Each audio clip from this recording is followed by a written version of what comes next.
Hello. কাল রাত জেগে ফোন দেখার জন্য আজকে সকালে ঘুম থেকে উঠতে লেট। কিছু করার নেই, অফিস তো যেতেই হবে। দেরি হওয়ার কারণে কোনো রকমে ব্রাশ আর স্নান করে আমি অফিস বেরিয়ে চলে যাই। অফিসে এত কাজের চাপ ছিল যে খাবার কোনো ব্রেকফাস্ট করার টাইম পাইনি। তো কাজ কমপ্লিট করে পুরো 1টার সময় হোটেলে আমি লাঞ্চে যাই। তো প্রতিনিয়ত আমরা যে হোটেলে লাঞ্চ করি ওখানে যাই। তো ওখানে সময় নিয়ে খাওয়া দাওয়া করলাম, তারপর অফিসে এলাম, একটু রেস্ট নিয়ে আবার কাজ শুরু করে দিলাম। প্রচুর কাজের চাপ ছিল।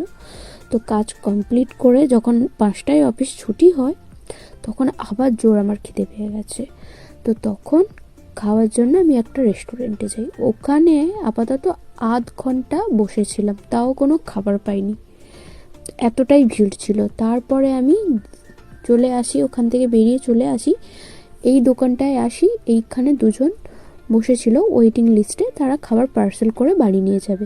আমি খাবার অর্ডার দিই, তারপরে আমাকে কিছুক্ষণের মধ্যে খাবারটা দিয়ে যায়।